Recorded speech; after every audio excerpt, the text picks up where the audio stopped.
from my point of view, that with people not knowing how deeply different Neo-Tantra and Classical Tantra are, is that if they don't know, they don't bother to investigate and find out, well, what is going on in Classical Tantra.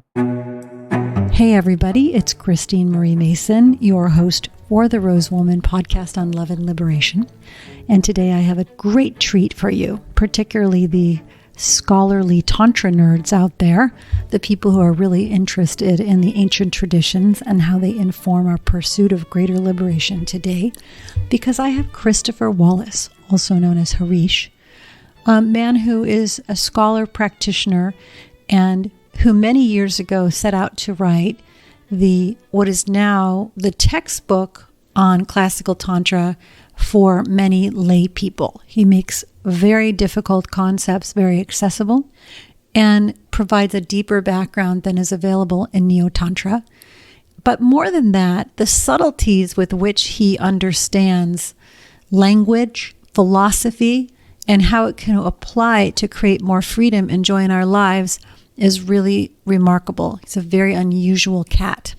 So I went back and forth with Tim, my editor, on whether to include this preamble conversation we had before we got into talking about the book, and we landed with yes, we're going to include it.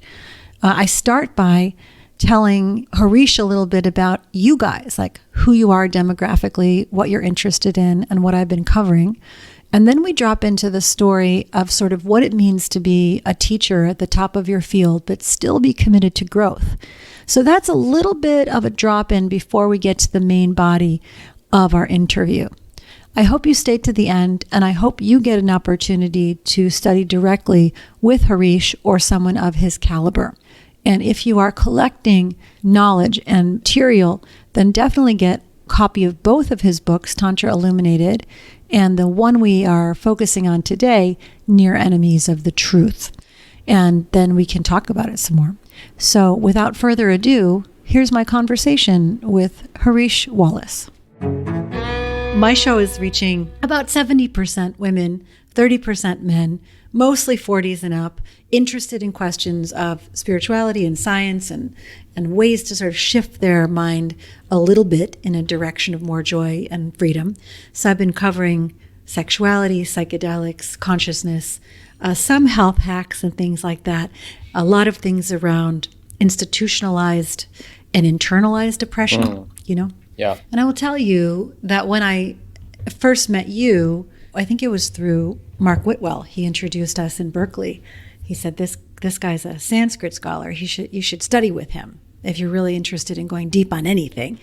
And then like doing your class, which I want to say was 2010? So 2011. And that exposure to what is true Tantra as sort of a way of living as a fragment of the light and reflecting back your embodied experience to divinity was a very big turning point in my own life. I'm very grateful to be reconnecting with you now and extending these teachings to a whole group of people, or awareness of you to a whole group of people that I don't think otherwise would come across the work. I've grown a lot and changed a lot since we last were crossing paths frequently. So much has happened and so many further realizations have come online from everything from like the social stuff you're talking about, like coming to understand internalized patriarchy much, much deeper than I ever did. I don't know what I understood then, but it probably wasn't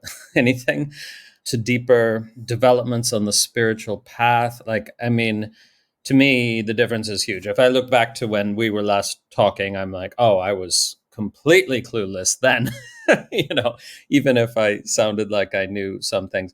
And maybe I'll say that in 10 years about now. Who knows? Pretty much guarantee you will, because you're committed to growth. And the thing about growth is every time you turn a corner on a new path, it's like, whoa, a whole new vista opens up.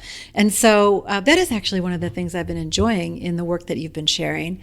And also I have a feeling you're having more fun, like more integrated humor coming into the work. It's not only that the scholarship is deeper and all of that and your personal practice is deeper, but you really seem more joyful. Yeah, and less serious. I mean, that is part of the growth, right? To be less serious, to be less solemn or take oneself seriously. I don't take myself seriously so much now, and it's really a different kind of mode, and I'm happy about it. And I can just make my offering or contribution without feeling like I need to think it's important, or I don't, anything like that. Just what's natural. It's like just doing what's natural as opposed to trying to achieve something. That's a big, big shift. I love that. I'd like to honor the whole journey. I'd like to honor the urgent, earnest scholar who had to get it out, because you made such an immense contribution, like basically wrote the textbook on integrative tantric philosophy for many people, which we're going to talk about, and honor that. And then also like honor the spark of consciousness that's helping with whatever growth path is good for your soul and spirit. I love it. I love what it was and where it's going. It's beautiful. So let's talk about that book to start with. I want to say that you were in Bali or Thailand or something, and you were like, I'm writing 10 pages a day, and this book should be done in 302 days. Like, you had an incredible disciplined approach to completion. And I wonder if you could touch back in with the motivation for writing that book and sort of where it's gone in the world and the contribution that you feel it's made. I mean, way back when I was associated with Anusara yoga, John Friend and the Anusara folks, they like to bring in scholar-practitioners. So I was one of a string of scholars that were brought in, and I was brought in last because I was younger. So after folks like Carlos Pomeda and Douglas Brooks and Paul Muller, John Friend asked me if I could write this introduction to Tantra, what is Tantra really, book. And as I sat with it, I felt, oh my gosh, this is something that sort of wants to come through me. Like I wouldn't have done it for him, right? Or because of his request. But I felt, oh, this is something that wants to come through me. And I even wrote something to him at the time. And at that time I was in the mountains of India, right? The Himalaya mountains of far North India. I was writing to John Friend saying, if I write this book for you, it's going to be completely honest, and it's not going to be for the Anusara community or for you. Actually, it's going to be for everyone who wants to get in touch with what Tantra is all about. I'm not going to tailor make it to your whims or desires or whatever. And I was kind of like trying to warn him. And I don't want it edited. I don't want it messed with, Fortunately, that's actually what happened. Like it was all done by the seat of our pants, our being the designer, the editor. Like we were essentially all non-professional at the time, and since became professional in these fields. But we were just making it up as we went along. And so the book, in a way, wasn't ever properly edited. But that's good, actually, because, I mean, over time, I've taken out all the typos, or most of them, and made it better and better. But it was like nobody could edit it, actually, because it was such a deep dive into the world of classical Tantra that almost nobody knew anything about, And so it was exciting because it's still the only book that's an overview, a comprehensive overview of classical Tantra, pre-modern Tantra, for a general audience, for people who are not academics, they're not intellectuals, but written by an academic who bridges those worlds, who's a practitioner as much as an academic. So it's still a one-of-a-kind book. The reason I spend some time talking about this right now is because it did actually then turn out to be, for those who don't know, incredibly successful, even down to the present day. It was published 12 years ago, and somehow, by some miracle, it is still selling hundreds of copies a month with no advertising, no marketing, nothing, just word of mouth, hundreds of copies a month. It's the Energizer Bunny of books. And when I talk to people in the industry, the publishing industry, I mean, they're like, we have never heard of something like that ever. A nonfiction book that just keeps selling itself for 12 years with no signs of slowing down. Never heard of it in the whole industry. So it's not because I'm such a great writer. I mean, I got lucky and did a pretty good job, but it's mainly because the book met a need, and continues to do so. And people who discover it literally, like, they write to me every week and say, this is my new Bible. This is, it's not because it's giving me a new belief system, but because it is corresponding, it's giving words to my deepest intuitions about the nature of reality. It's giving words to my experience that nobody else could understand. So it's this phenomenon of like 80,000 people or whatever discovering the book and being like, finally someone understands what I've experienced or what I intuit to be true. And there's this whole tradition which was talking about this 1,000 years ago. So there's all these factors that go into making it this phenomenal success, not just in terms of copies sold, but the impact, the cultural and spiritual impact that it's had. It's amazing. It's really amazing. And luckily, I was just in the writing process a total servant, meaning I didn't have something to say of my own. I was just presenting the tradition as clearly as I could. I was a servant of that, and I didn't have some brand or some idea or some self-promotion involved when I wrote that at all. And everything magically came together to make this thing that works. It feels like the service to the lineage, the service to the ideas, and your love of it comes through, because that level of attention and detail is a form of love. And did Ekabumi do the illustrations? Yeah. Mm-hmm. Yeah. So that, and then they're also beautifully illustrated, which also gives another depth to what you're showing or teaching. So I will tell you, like, I did a speech for the American Academy of Sexuality Educators maybe 2 months ago, and I went to their Tantra SIG, their special interest group, and like hung out there for a little bit. And there was no understanding of classical Tantra. They really thought of it as only sacred sexuality. And I was like, no, you guys, you got to read this book. Read this one, add this to your pantheon and put it into its historical context and understand that why Tantra as it came west might have sort of wiggled itself into this Neo-Tantra sexuality only perspective, but it really rests in this much deeper philosophy. Can you speak for a minute to that relationship? Like, how do you think that happened? That is an incredibly complicated story that really starts well over 100 years ago. So for the people who are interested, I'll just sketch it really quick and give some references so that you can follow up more on your own, because it would take a few hours to talk about that in any depth.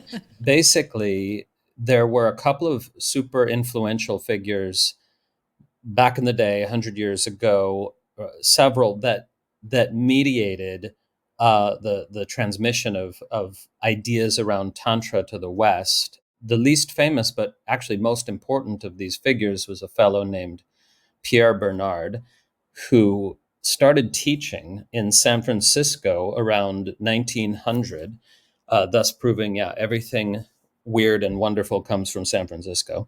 But okay, that old axiom. Okay. No, but really, it was a culture back then. People don't know, but over 100 years ago in San Francisco Bay Area, like, there was even then a culture of openness to new ideas and weird stuff. Pierre Bernard arrives there from the Midwest, and he starts teaching what he calls Tantra. And it's fun. It's basically Neo-Tantra. Okay. He invented Neo-Tantra in the early 1900s.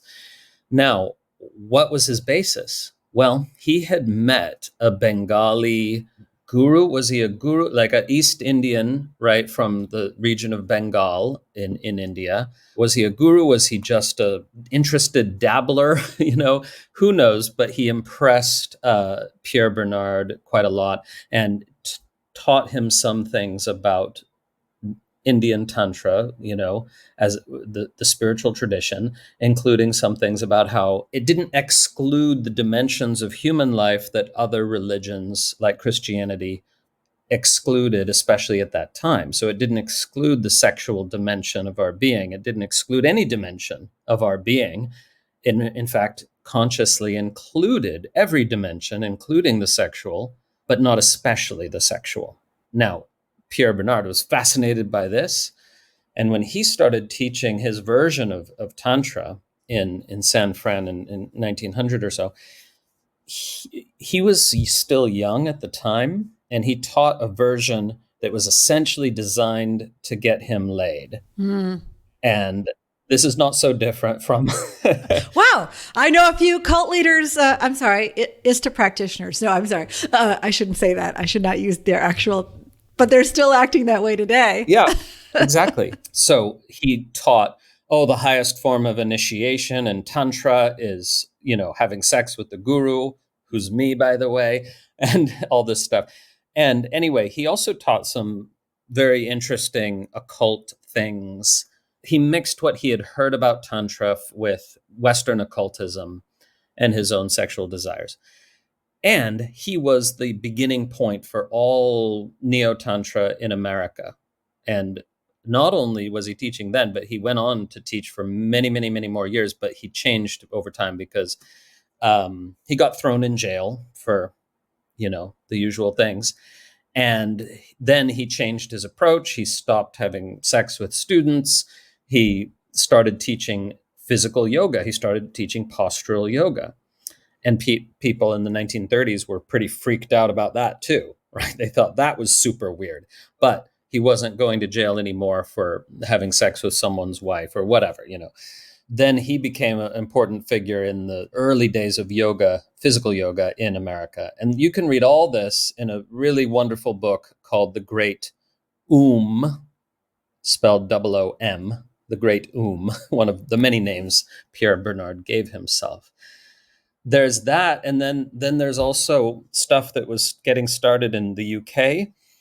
Aleister Crowley and his sex magic, very much influenced by things he had heard about Tantra, though he didn't use that word. Then there was Annie Besant of the Theosophical Society, and she was teaching quasi-tantric ideas without the sexual dimension. But her ideas, which included ideas about manifestation and accessing the wisdom of disembodied ascended masters and stuff like that, all that got into the mix. And so already by 80, 90 years ago, all this stuff was in the mix. The stuff that we think of as new age, it's 100 years old. So people involved in Neo-Tantra, they have lineage of a kind, right? They can say, I learned this from my teacher, who got it from their teacher, who got it from their teacher. And it fades out rapidly because it's primarily oral transmission. And they have a sense that it's very old, and they don't realize it's 100 years old, not more than that. What is the relation then of Neo-Tantra, what scholars call Neo-Tantra or modern American sexual Tantra? Because it is a quintessentially American thing, really.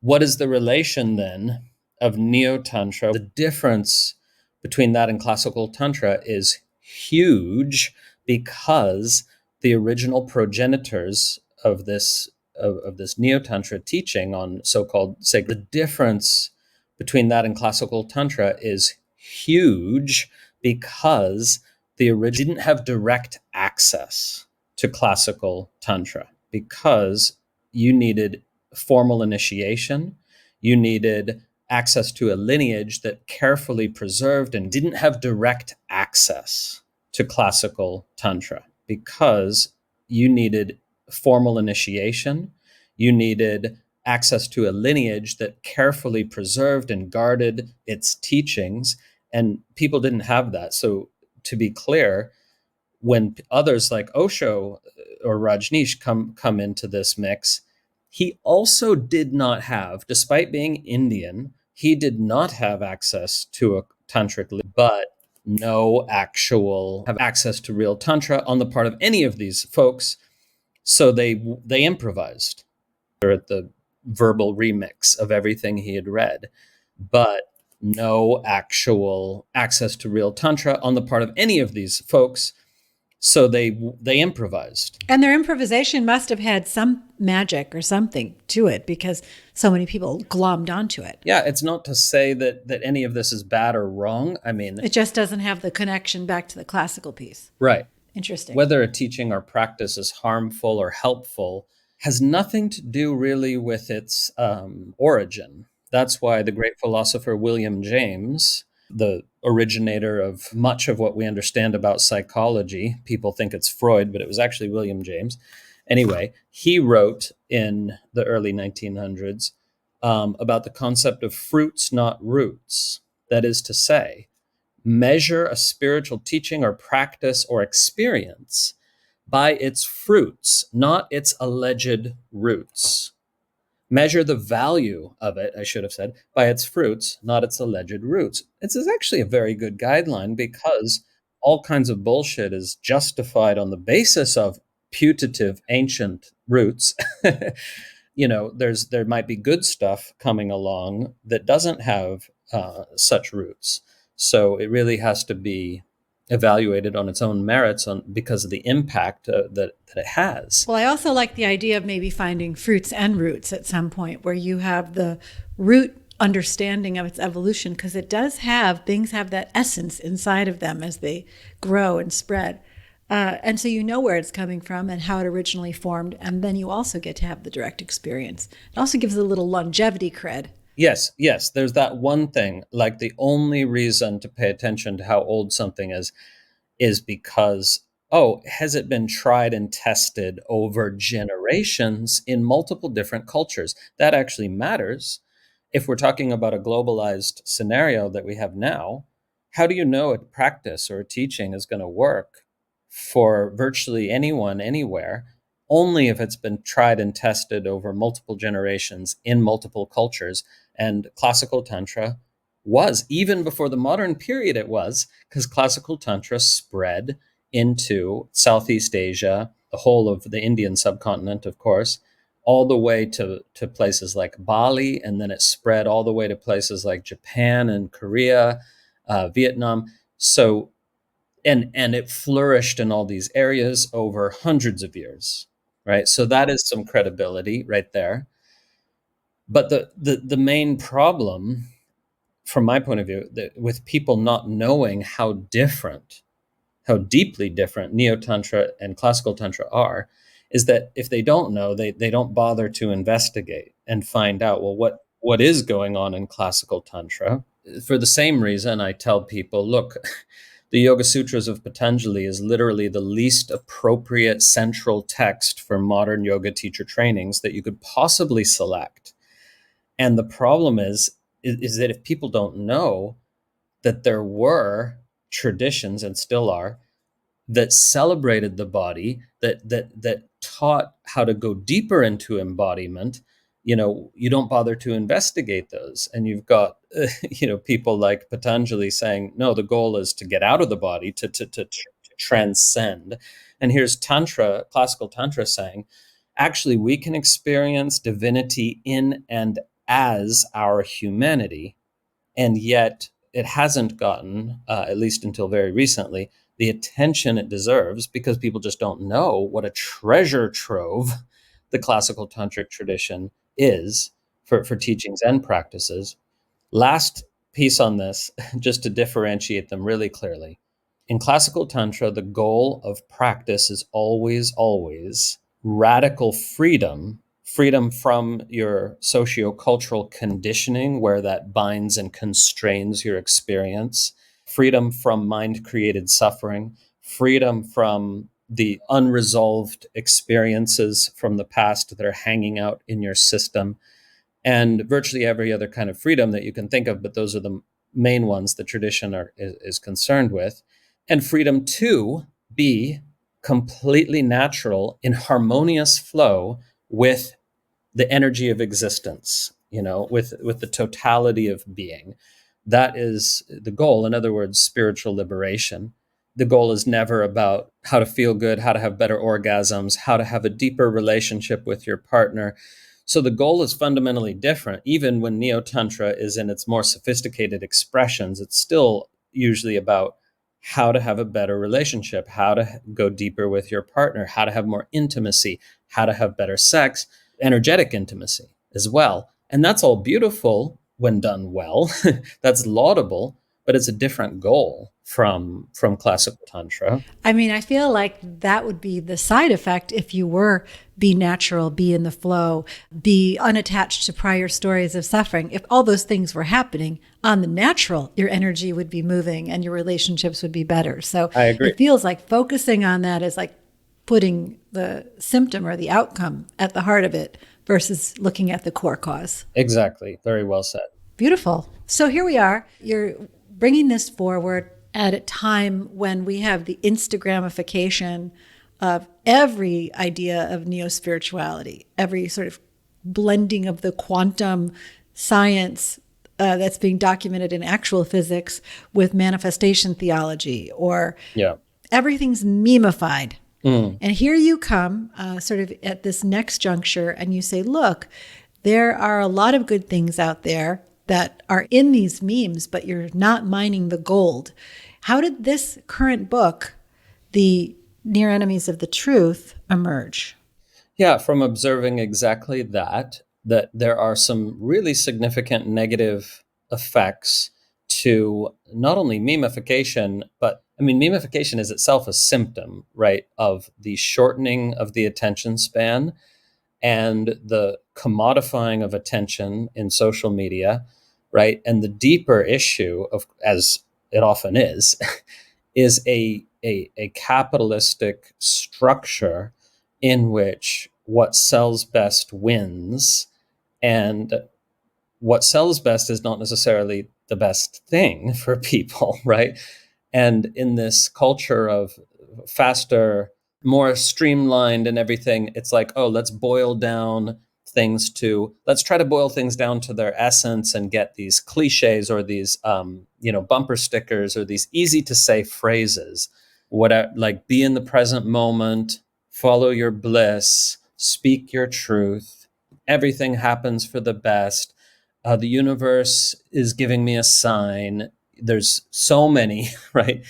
And I became super interested in how people were using these phrases constantly in spiritual communities, not just so-called New Age, but in all the alternative spiritual communities and even some mainstream ones, using these phrases without really inquiring, well, what does this actually mean and how might it be problematic if misinterpreted?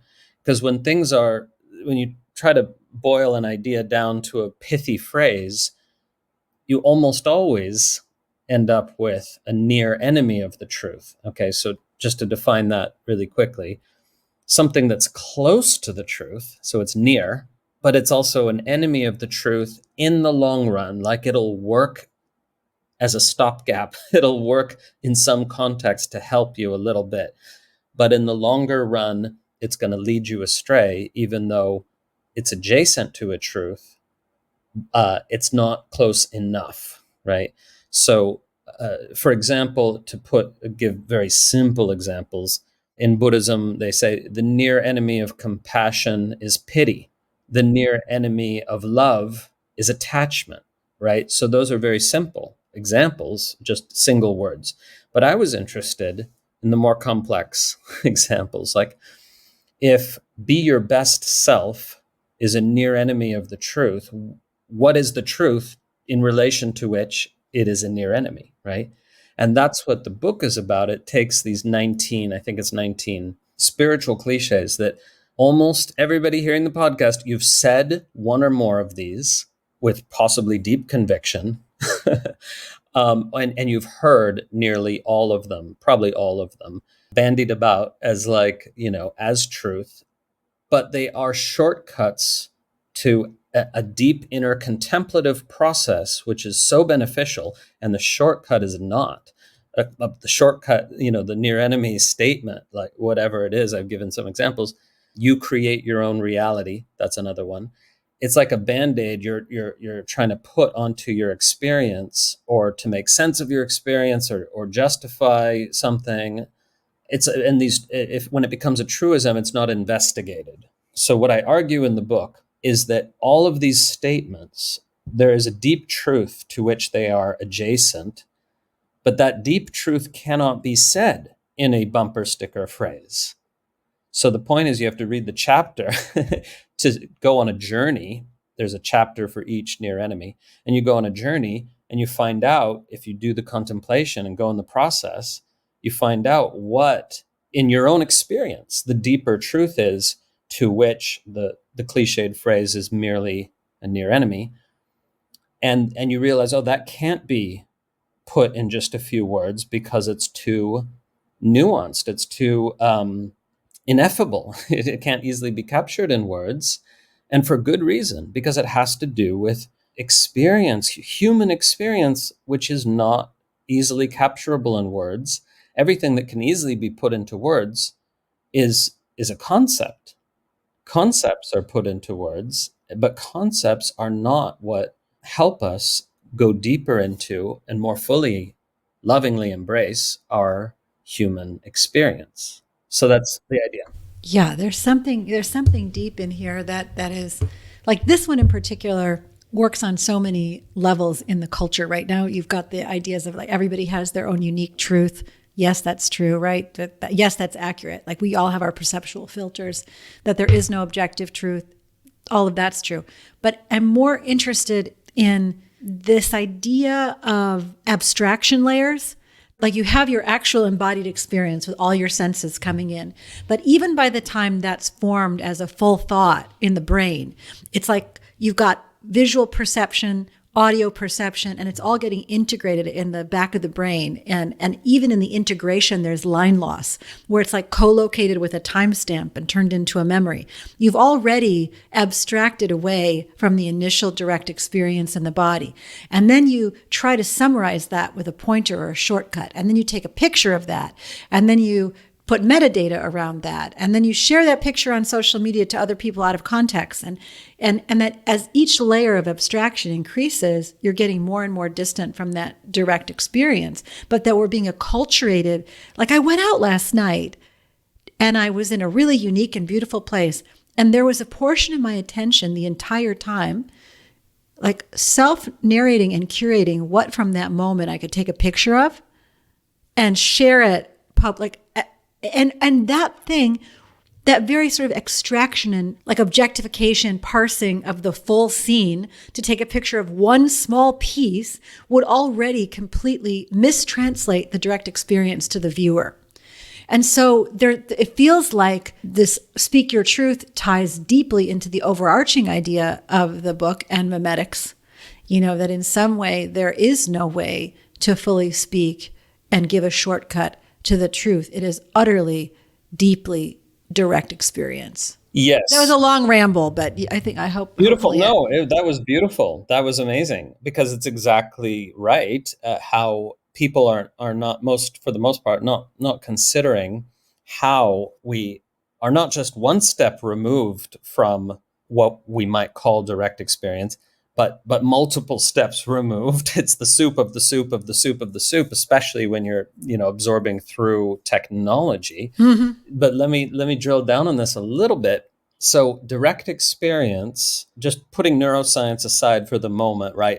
In a spiritual sense, when we talk about direct experience, we just mean that which is prior to the formulation of an interpretation or narrative or judgment, or even a kind of mental frame. Because as soon as you have any of that, that changes the nature of the experience.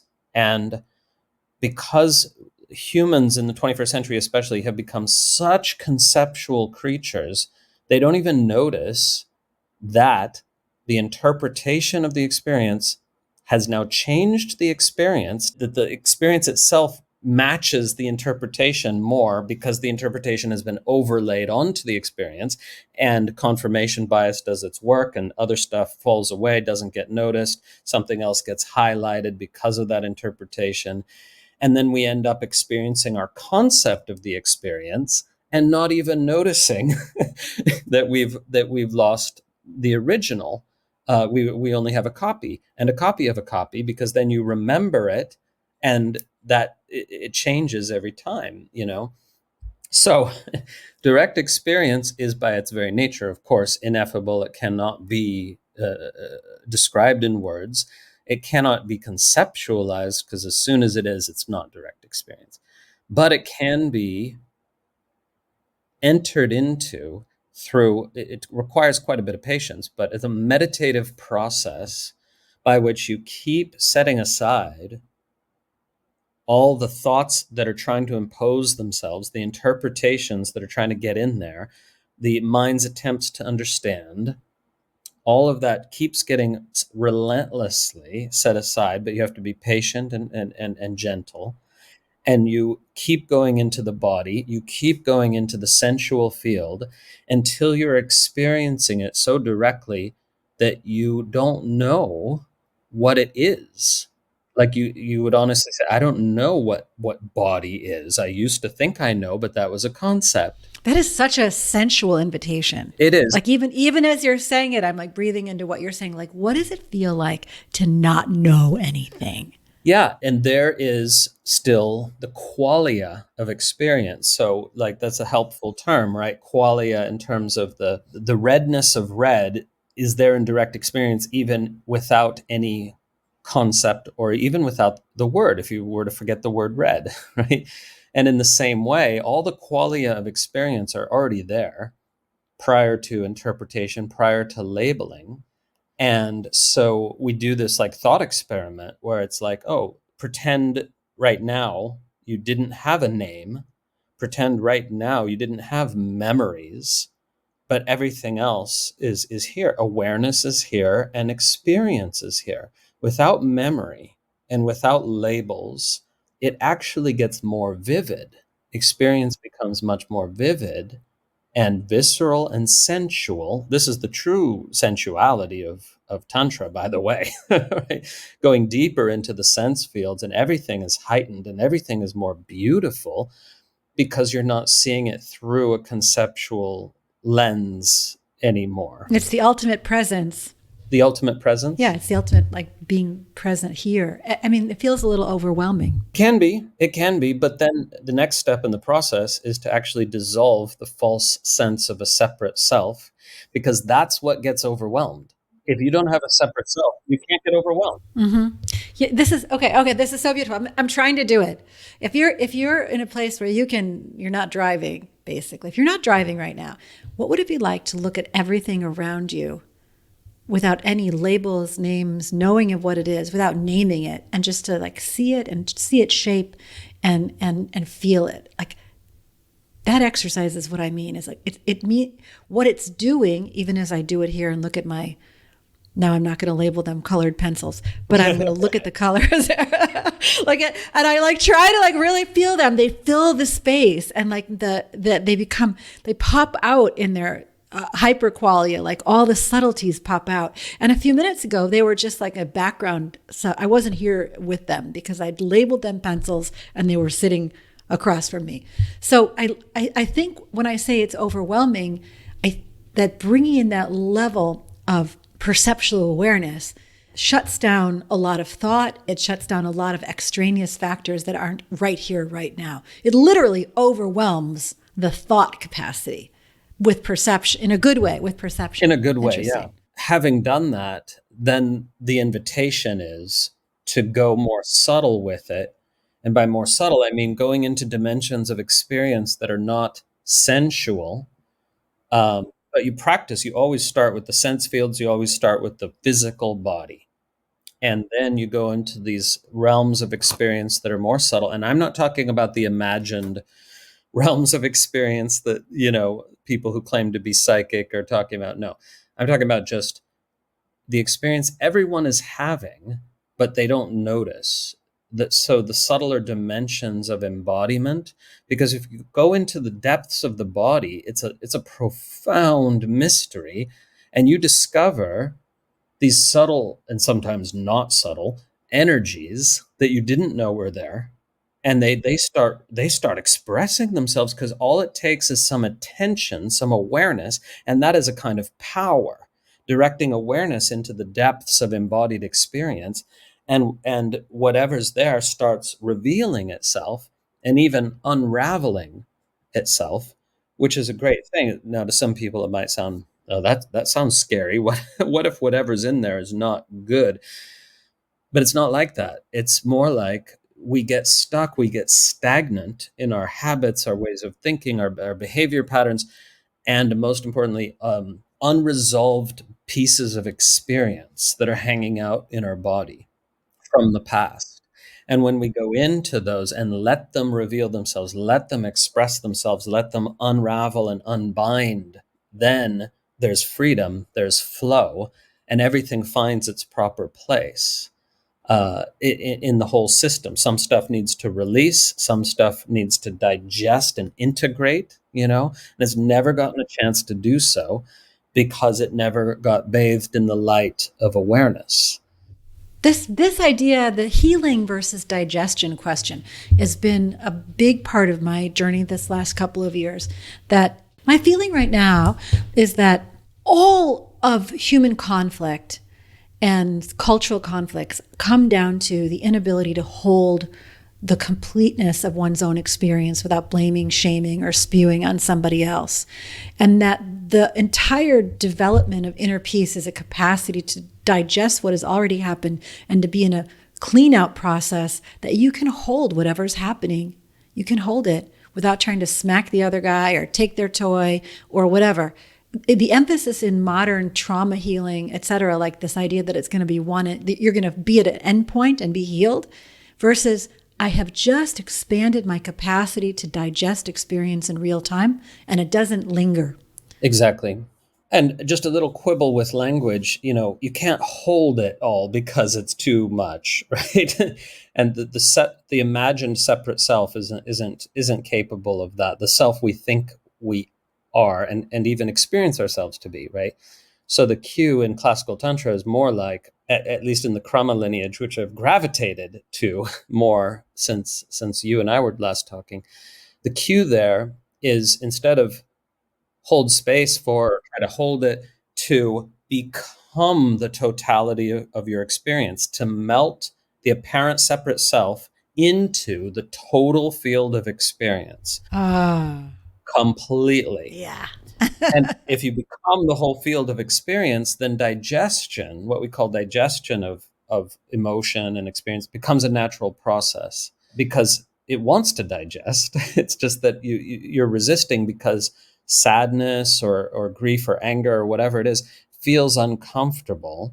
So our instinct that's trained into us is not to bring it in close, but to try to analyze it or handle it. People say, how can I handle these feelings? And I say, your job is not to handle them. It never was. You rather bring them in close, let yourself not only feel the feeling, let yourself become it. Stop being a person having emotions, just become the energy completely. And the stories about it fall away because the energy is already pure. Even these so-called negative emotions are nothing but pure energy when experienced in their real nature. Or positive emotions. Yeah. Or or the positive one. So this is interesting. Please always quibble. It's one of your great gifts to find, to poke at like how the language is not guiding you into the ultimate right correct place.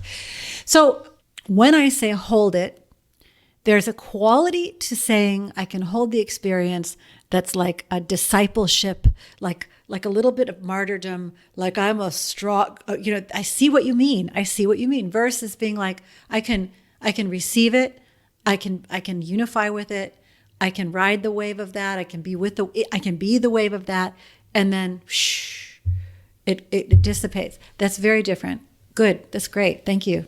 I can become it. I don't even need the I. I don't need this concept of being a person who's handling it or managing it or making it through. That's right. I can just surrender to experience so radically that experience resolves itself.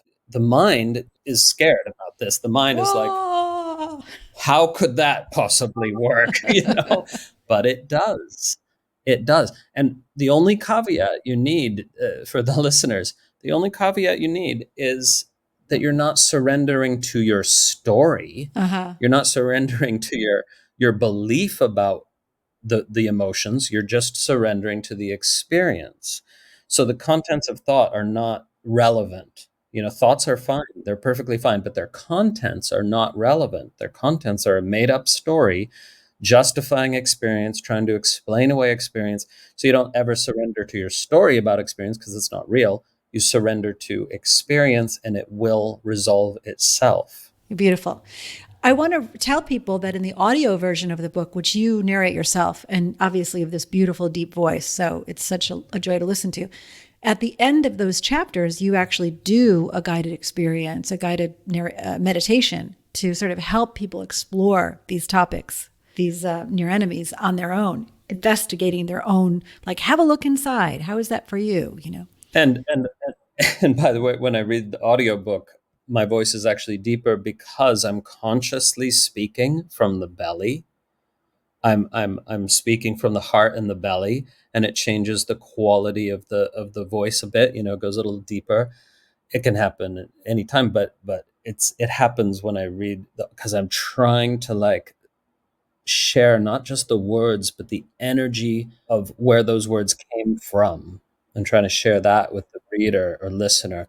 And yeah, there's these guided meditations or contemplations, practices that really work better in audio format. I mean, get the print book if you want, but the audio, it's like you can be in the practice and just go with it. Yeah.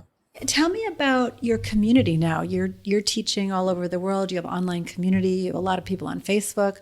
How are people interacting with you? How's that? And what's your life like day to day in the process of holding the community and holding the teaching? Yeah, it's always changing. But yeah, the community is not on social media so much anymore. We do have this big Facebook group and stuff, but we've moved the community off there for the most part. Like, all the activity is happening in our own educational platform, which is tantrailluminated.org. So we have at this point 600 or 700 really dedicated students, like the ones who are really studying and practicing a lot, and are very dedicated. And then we have some thousands that are very interested, but not necessarily super dedicated yet. So that the kind of ambit of the community in terms of active participants is, maybe something like 10,000 people around the world in all different countries, all different everything. It's diverse, it's wonderful. But most important of all is that when we gather online or in person, our gatherings will usually be like anywhere from 50 to 150 people, online or in person. And the vibe, I just feel so blessed and so lucky, because this community, they're the most loving, smart, also, good-hearted, caring people. They look out for each other. They support each other. I never even would have imagined it's possible. It's just this flourishing community where people who are newer, they get looked after, taken under the wing of those who are more experienced, and so non-judgmental. Like, everyone talks about being non-judgmental, of course, in spiritual community, but it's amazing to see it actually happening, where it's seemingly nothing anyone could say that would make others reject them, or judge them or whatever. I mean, people might have their feelings, right? They might get upset about something someone else said, but the freedom from judgment in the community is amazing. So I'm just, from my perspective, these are the most important characteristics that I celebrate. It's almost like I was an intellectual who realized intellectuality was not going to avail, was not going to get me where I wanted to go. So I got deeper and deeper into practice, more and more into the felt sense experience, like we've been talking about. And somehow I was lucky enough to kind of transmit my journey accurately enough that I attracted people who were on the same page, people who were smart and who'd done all the reading and learned all the things, but they realized, oh no, I need to find a way to go deeper with this. I read the books. how do we live this, And so it's just a incredible community. We do retreats all over the world, really, from California to India. I think for me, this philosophy, I love being in church as a kid when it was just mysticism and there were no ideas. And then as an adult, I despised it because it made my body bad, and it made me want to be out of this world and go to the next world. And there were all kinds of things that didn't work. And when I found Tantra, it felt like an incredibly healing gesture. And now I am committed to that life. And I'm studying Tamil Siddhant with Patrick Connor. And that's like a whole nother, the light in the body. I've been spending a lot more time down in Tiru and, diving. I was in Sri Lanka at the temple at Kataragama in February, and look right at the fractal, or that sort of descending imminent light in that philosophy sort of was born. And it's so beautiful. It's such a beautiful way to live. I have no doubt that if you've got committed practitioners who are like, everything's holy, it's all one, we're here to experience it and love it all, that's got to have a tremendous vibe. Yeah. And here's to connect the dots a little.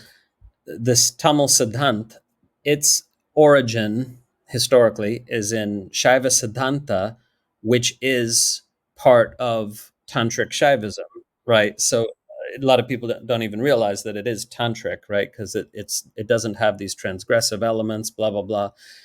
But yeah, classical Tantra includes Shaiva Siddhanta, which evolved into several forms, one of which is this Tamil Siddhant. Yeah. I adore you. I'm so glad to see you joyful. And so glad to see how I've been having an experience over the last weeks of reconnecting with many people who are 10, 15-year relationships where you touch base and you kind of say, how have you evolved? Who have you become? And it's been so delightful to trust your instinct with a person and all of the things that happen, and then to see them and flourish. To see them. I have yet to have an experience of reconnecting with someone from long ago where it hasn't been like, wow, look at the amazing journey you've been on, and loving them more, Is there anything that you want to make sure we take away before I go into pitching your book? Yeah, just that for anyone hearing this podcast, just know that everything I've talked about is explored in much more detail in this classical Tantra tradition and in the things that I've written, and there's much more to discover, right? If you're intrigued, it's worth digging deeper. And again, it's not intellectually, it's as a guide to deeper experience. So whether you check out my platform or go in some other direction, just know there's so much for you. And so much richness to explore. And what I just want to say is don't waste time with any teacher who cannot make what they're teaching crystal clear for you. Because life is too short, and people spend a lot of time listening to spiritual teachers who sound impressive or mystical or whatever, but when the chips are down, they don't have the clarity in themselves to get it across to the student with crystal clarity. And that's what you need. You need to it's not about understanding concepts. It's about understanding the mechanism by which transformation occurs, the mechanism by which we become free. And that needs to be taught with utmost clarity so that then the mind relaxes and goes, oh, okay, now it's just a matter of doing it, of going deeper into my own experience, even though it can be scary. You need to get convinced. The mind must be convinced about how is this going to work in order to give yourself to it fully. And for that, you need teachers that are crystal clear with integrity, right? We don't need to do any more of this excusing teachers of bad conduct or whatever, because, they have something to offer. There's people who have something to offer out there that are not, screwing around or whatever, and that really care about the well-being of their students more than anything else. And so don't waste time with anything else. That's what I'm saying. I love that. I care about the well-being of your students more than anything else. Was I right or was I right? Is he not an amazing scholar and intellect and also funny? I hope you find his work and join some of his programs, maybe join a trip of his, and learn as much as you can about these ancient traditions that inform so much of the way we have brought yoga and meditation and other things forward in the world. And it's also just such a joyful philosophy of how one might live in a body. Now I want to do a little advertisement. And it's an advertisement for my own companies, and I usually don't do something like this. But I've had a really challenging experience over the last week with Radiant Farms. And it's the same exact experience I had 7 years ago when we were launching Rosebud Woman. Rosebud, for several years, we would log into our Facebook, our Meta platform, log into our ads, and every day they would be shutting down our ads because I made intimate care products, vulva cream, vaginal cream, menopause products, soothing things for ingrown hairs, arousal creams for people who no longer had feeling down there. And I considered my products women's health. You know, I was thinking about them as self-care items for your own intimate wellness, like you live with your body 365 days a year for 80 years. And it wasn't about sex or objectification, although, you know, sometimes you want moisture for that, but you also want it when you're riding a bike or you're walking down the road or you're just hanging around and it feels better. So it really woke me up to the idea that these algorithms and platforms couldn't distinguish between woman as a sexual object and woman as an autonomous being with her own, you know, needs for intimate health. It took us years of working with other companies to get that difference encoded. In fact, we had to form a nonprofit called the Center for Reproductive Justice with an amazing woman, Jackie Rotman, who has been on the show before, leading it. We even introduced legislation to prohibit those kinds of editorial things as discriminatory. So, you know, I've been through it. When they finally changed that rule, my cost to acquire a new customer went down by about 2/3. And I estimate that that editorial decision cost me about $1 million before they fixed it. And, you know, even today, you see people having to use what's called algo speak to talk about subjects that the technology giants deem are inappropriate. So instead of saying sex, they use segs. Anyway, you get it. There's a lot of other things that get editorialized or deprecated in the algorithm that people have come up with euphemisms for to try to hide it from the algorithm. So now I, of course, go from doing this company to making plant medicines that are legal. Everything's 100% legal that can help with nervous system wellness, mental health, mood, create really uplifting and joyful moments. And they're an alternative to alcohol and they're alternatives to opiate pain relievers. They come from plants that are grown and have 1,000-year traditions behind them, really pure. We know all the growers and we know the maker, organic USDA certified kitchens, really beautifully done, all organic ingredients. And of course, this week, not only did our payment gateway shut us down, but also Google Ads said we couldn't advertise, and then Facebook and Meta disapproved our products. I don't know why I still call it Facebook and Meta. I know it's both Meta, but it still seems like the old Facebook to me. And I'm like, these are legal. Why does a technology company get to decide that they are the gatekeepers beyond the legal structures that we have? And even those legal structures can be wrong. They're probably more conservative than I would be in trusting the plants and the ancient traditions. So I have these 5 products that are at Radiant Farms. They're kava, and that's a Pacific Island Hawaiian product. It's a root that helps with general pain relief, systemic inflammation, social anxiety, restfulness in the system. We have a Kana product out of South Africa.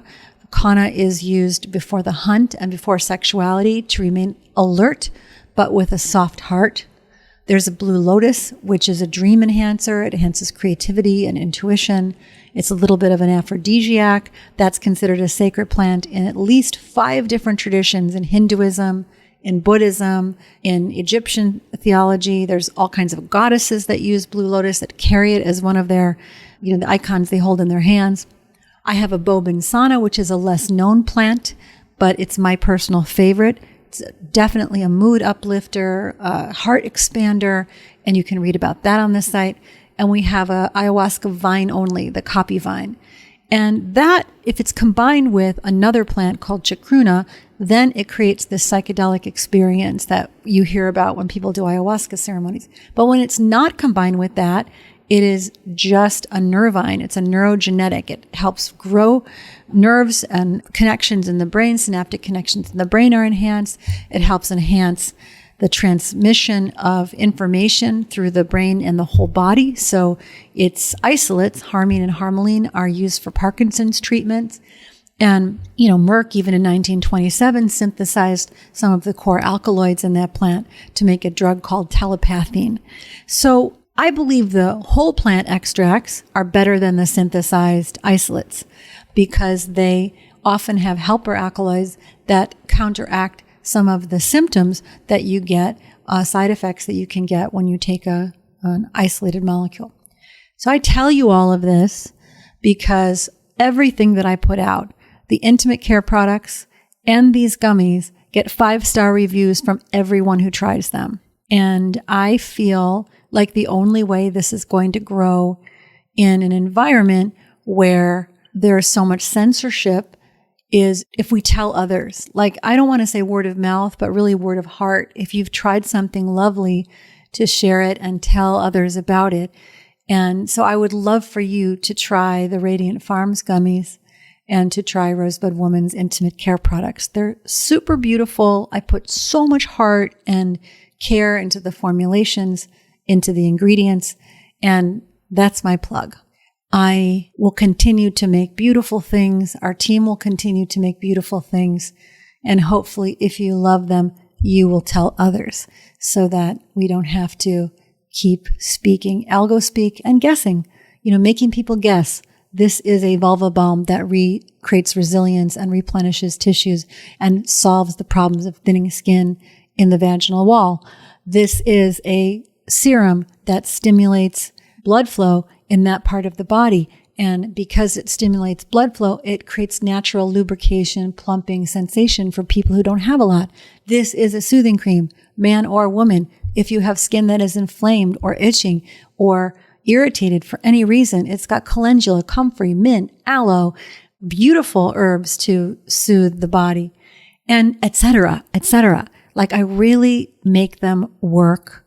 And whether it's something that's coming out of the FDA or something that's coming out of Meta, I'm really tired of having to dance around the pharmaceutical industry and dance around the technology giants when all the information we're putting out is scientifically accurate, proven, and good for people.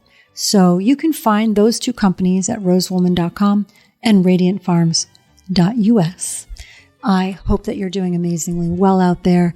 And remember that no matter the context you're living in, just like me, that you're pure love and your dreams are coming true. Thank you. See you soon.